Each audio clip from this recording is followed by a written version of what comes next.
Bunyog, bunyog, halikan na kasama ka. Bunyog, kapag buklod ay may pag-asa. Hindi po tayo nag-aakusa or nagkukundina ng tao for drug using. No. Ang atin dito is para makaka-come up tayo ng policy. This is in aid of legislation. Dagdagan yung punishment, yung penalty doon sa mga tao na gumagawa ng leakage ng mga classified documents. Mayroon tayong dalawang batas na in existence ngayon, penalizing such act, yung Graft and Corrupt Practices at saka yung Graft and Corrupt Practices Act and the Code of Ethical Standard, Code of Conduct and Ethical Standards of Public Officials and Employees. So siguro hindi masyado nagamit yon as far as leakage of classified documents dahil para bang hindi masyadong kuan yung batas na yun. Dagdagan natin ng ngipin yung batas. Ano? Klaro man na denial niya na nag-deny siya. Nag-deny. Gusto mo? Kukontempt natin siya for lying? Wala man tayong ebidensya to the contrary. Information lang naman yun coming from a confidential informant na merong drug use na nangyayari doon sa unit niya, sa condo unit niya. So, hanggang doon lang tayo talaga.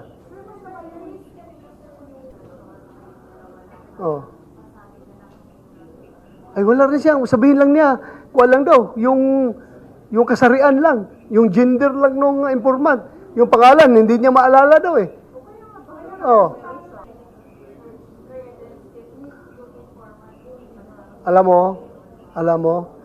Alam ko, kaya ka tinatanong ko sa kanina eh.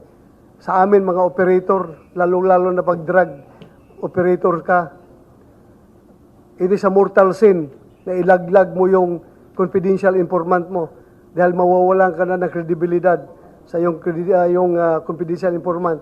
Kaya alam ko, duda ko lang ito this is my opinion. Tinatago lang niya yung pangalan nung ayaw niyang sabihin dahil naawa siya sa informant. Ayaw niya ilaglag.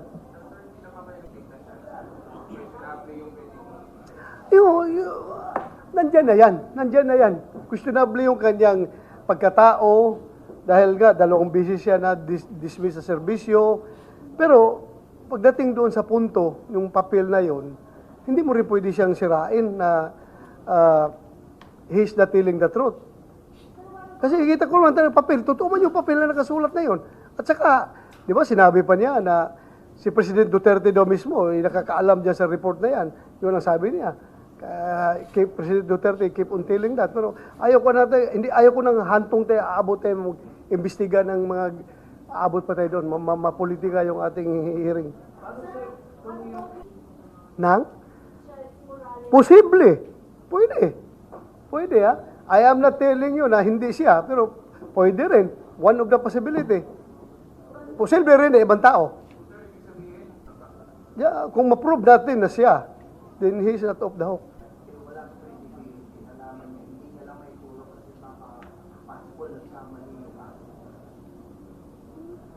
Anything can happen.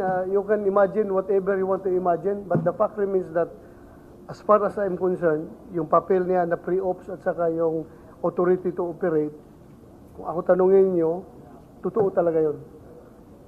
Ang tanong lang ngayon ay kung sino ang may hawak ng papel na yun, sino nagtago at sino nagkalat sa media.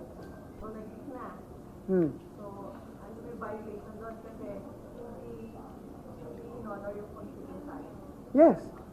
May panagutan yung nagkalat yan. Nakakakuha kami ng information.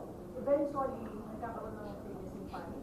So, baka hindi mo masyadong makikita naman yung pwede namin makuha ang storya kung magkakaroon ng legislation against leakage of documents. Well,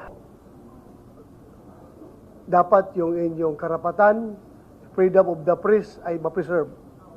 At the same time, yung national interest at national security ng ating bansa ay ma-maintain din. So, tingnan, we will strike a balance in our crafting of policies Titingnan natin kung paano natin i-balance yan. Ha?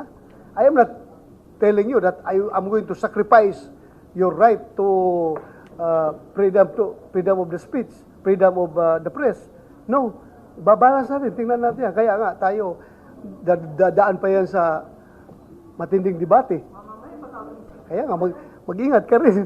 Ingat ka rin. Oh, mag-ingat. Hindi. Mag-ingat para hindi ka rin magka-problema. Tingnan mo lang. Oo. Sige nga! Sige! Saan yan? Saan yan? Sige! Sige, palabas niya!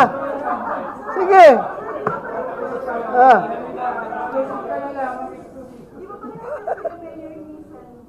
Ha?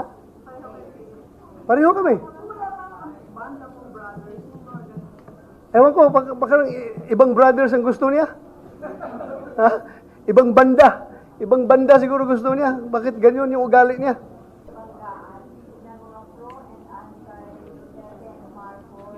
Kahapon, may nag-rally dito ng mga pro-bongbong na naman, anti. So, ano na dito?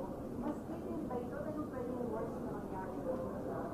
Well, I am not expecting something worse to happen because from my end, I have no hidden agenda na this thing will come to worse. Wala po yan. Kaya I am confident na after this investigation, okay na. Okay. Oh. Ha? Ha?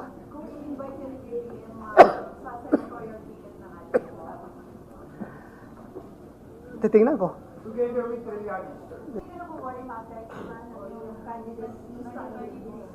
Well, I serve at the pleasure of the people, of the Filipino people.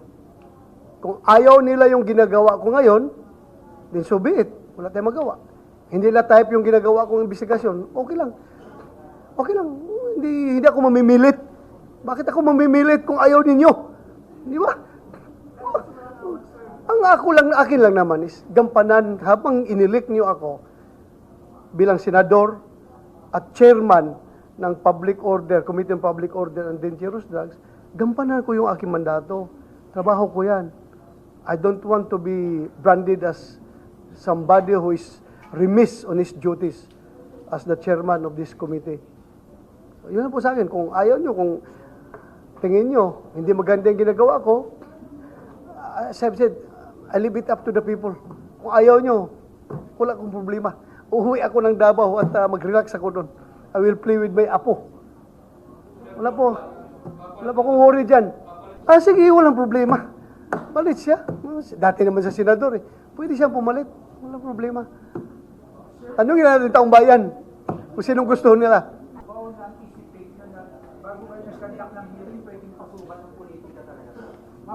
Nakikita ko yan. Pwede, posible.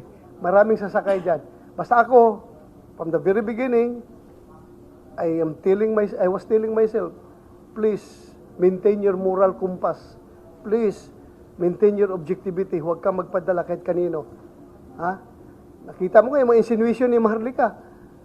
Ay, Maharlika is known to be nasa kabila, di ba? Against Marcos yan siya. Pero nakita nyo na nagalit ako sa kanya insinuation, di ba? So, sana naman, huwag niyong kulayan yung aking trabaho. Ako, trabaho lang po ito. Walang personalan at walang politikahan.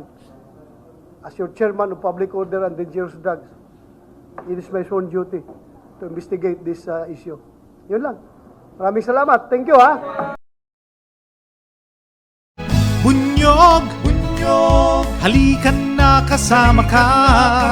Bunyog, kapag buklod ay may pag-asa. Luzon, Visayas, Mindanao, isa ang pananaw. Sa bagong Pilipinas ang bunyog isisigaw. Bunyog,